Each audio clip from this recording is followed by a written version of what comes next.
I think what we've seen today is we've seen the way that food companies are using the same kind of techniques to promote unhealthy foods to children all around the world.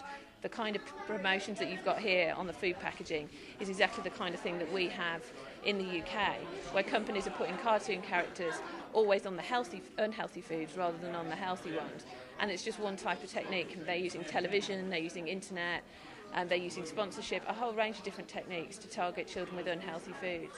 And given the fact that we've got such a problem with obesity and diet-related disease, we think they've got to start acting more responsibly, and governments have got to start taking this problem more seriously.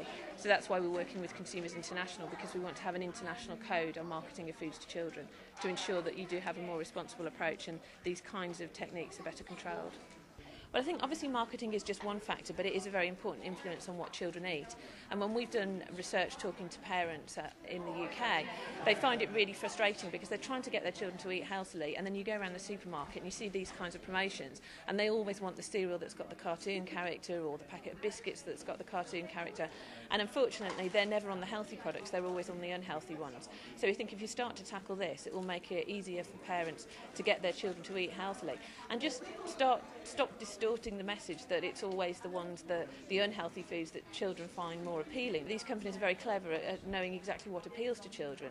We're finding that they're also using a lot more integrated techniques as well, so it's not just the food packaging, it's television advertising, it's things in children's magazines, it's things on the internet as well, it's games, all designed to make children want to buy their products.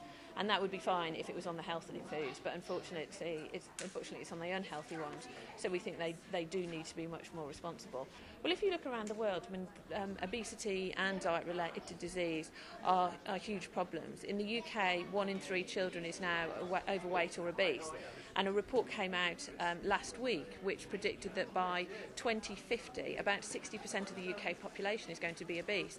So it's absolutely horrific. And so a whole range of different techniques and different measures are going to be needed to make it easier to make healthier choices and to lead healthier lifestyles. But we think that marketing of foods to children is a really key one that is quite straightforward to tackle.